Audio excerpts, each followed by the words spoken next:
Wani mai irin raci da hauka da rashin hankali. Yaya ta kike gaya magana? Kuma a gidanta? Yaya, birthday party zan je na ƙawata, na zo ta ara min doguwar riga, amma ta hana ni fa. Doguwar riga? Yanzu akan doguwar riga kike wannan bacin ran? Yaya, yunwa fa na ce ina ji, amma ta ƙi yadda na ɗaura abinci. To ba ki ga halin da take ciki ba? Saboda ba bana so ta wahala. Shi yasa na je restaurant da siyo mata take away. Allah saboda bana so ta girki da wahala. Dama fa inna an ce ba a gane halin mutum, wallahi sai arziki ya same shi. In ban da mugun hali, idan ba ta yi wa 'yar uwarta ba, to wa za ta yi wa? Wa za ta yi wa kuwa? Ai sai irin su Safina.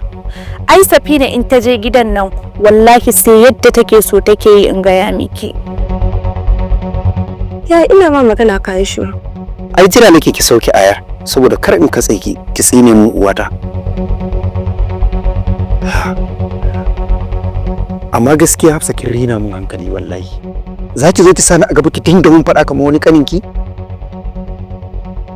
Lalle wannan yarinya saka miki fuskar da nake kin rina ni wallahi. Yaya, don Allah don Annabi idan wani abu ne maka, ka faɗa min. In so sai in baka haƙuri, mu sasanta kanmu saboda wannan zaman da muke yi fa, ba fa zai haifar mana da ɗa ido ba. Wallahi Hafsa ki rinin hankali ce. Ai ni tunanin yadda kika shigo kamar wani tsohon zaki. Je da ki zaki rufe ni da duka har sai na fara ihu. Hakkin mace kwai ta fatarwa, sannan da shayarwa, ciyar da ita da koyarwa.